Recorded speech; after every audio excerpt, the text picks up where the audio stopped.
নমস্কার বন্ধুরা, আশা করি আপনারা সবাই ভালো আছেন। আজকে আমি নিয়ে এসেছি আরেকটা নতুন ভিডিও, যেটাতে আমরা ডিসকাস করব প্ল্যান্টেড অ্যাকোরিয়ামের মেইনটেনেন্সের ব্যাপারে। স্ক্রিনে আপনারা দেখতে পাচ্ছেন আমার ন্যানো প্ল্যান্টেড ট্যাঙ্ক। এই প্ল্যান্টেড ট্যাঙ্কটি প্রায় আমি 1 বছর যাবৎ মেনটেন করছি। এটা mostly dominated by epiphyte plants. Epiphyte বলতে জাভা ফার্ন, অ্যানুবিয়াস, মস এরম টাইপের প্ল্যান্টসের কথা বলছি। এবার চট করে চলে আসা যাক প্ল্যান্টেড ট্যাঙ্ক মেইনটেনেন্সের ব্যাপারে। মেইনটেনেন্স বলতে মূলত আমরা ওয়াটার চেঞ্জটাকে ধরি।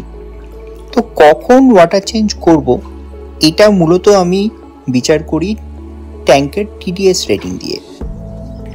কিভাবে টিডিএস রিডিং বোঝায় যে প্ল্যান্টেড ট্যাঙ্কের মেইনটেনেন্স বা ওয়াটার চেঞ্জ দরকার কিনা, তার জন্য আমি একটা সেপারেট ভিডিও বানিয়েছি।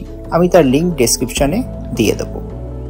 ছোট করে বলতে গেলে অ্যাকোরিয়ামে যে আমরা খাবার দিই মাছের, বা মাছের যে ফিশ ওয়েস্ট হয়, তা ক্রমত জলে গুলতে থাকে আর অ্যাকোরিয়ামে জলের টিডিএস রিডিংকে বাড়াতে থাকে।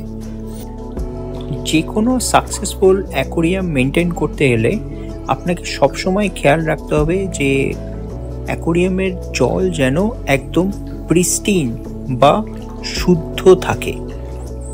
কোনো রকম নোংরা বা ওয়েস্ট বিল্ড আপ অ্যাকোরিয়ামে হতে দেওয়া যাবে না। প্ল্যান্টেড অ্যাকোরিয়ামে প্ল্যান্টস বা গাছ কিন্তু একটা বড় ভূমিকা পালন করে।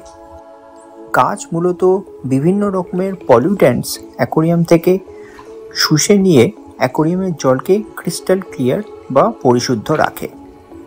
এই ব্যাপারে এখন আলোচনা করতে গেলে ভিডিওটা অনেক লম্বা হয়ে যাবে। হয়তো আমি অন্য কোনো একটা ভিডিও বানাবো এই ব্যাপারে বিস্তারিত আলোচনা করার জন্য।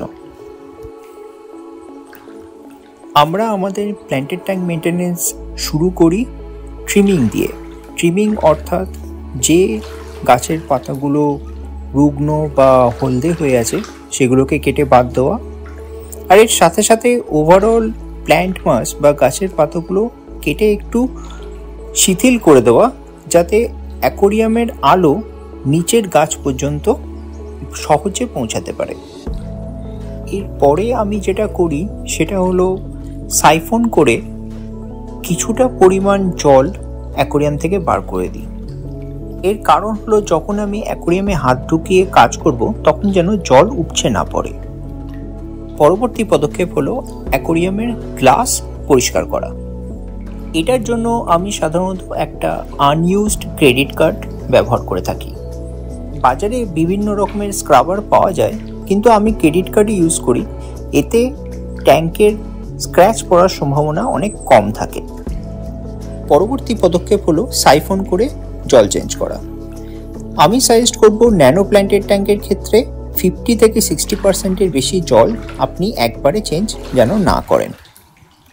প্ল্যান্টসগুলো জলের বাইরে আসাতে আরেকবার আপনি সুযোগ পাবেন একটু ক্লোজলি দেখে নেওয়ার যে কোনো রকম কোনো পচা পাতা রয়েছে কিনা। থাকলে সেটা অবশ্যই বাদ দিয়ে দেবেন। এবার পালা ট্যাঙ্কটি রিফিল করার। আমি মূলত আমার কলের জল দিয়ে ট্যাঙ্কটা রিফিল করি।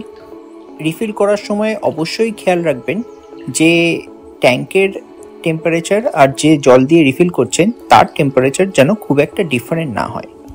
আমি সিকেম এক্সেল ইউজ করি অ্যাজ এ ডিক্লোরিনেটার, যেটা যে কোনো টাইপের ক্লোরিন, ক্লোরামাইন কলের বা ট্যাপ ওয়াটারে যেগুলো সাধারণত আমরা দেখে থাকি সেগুলোকে পরিশোধিত করে রাখে।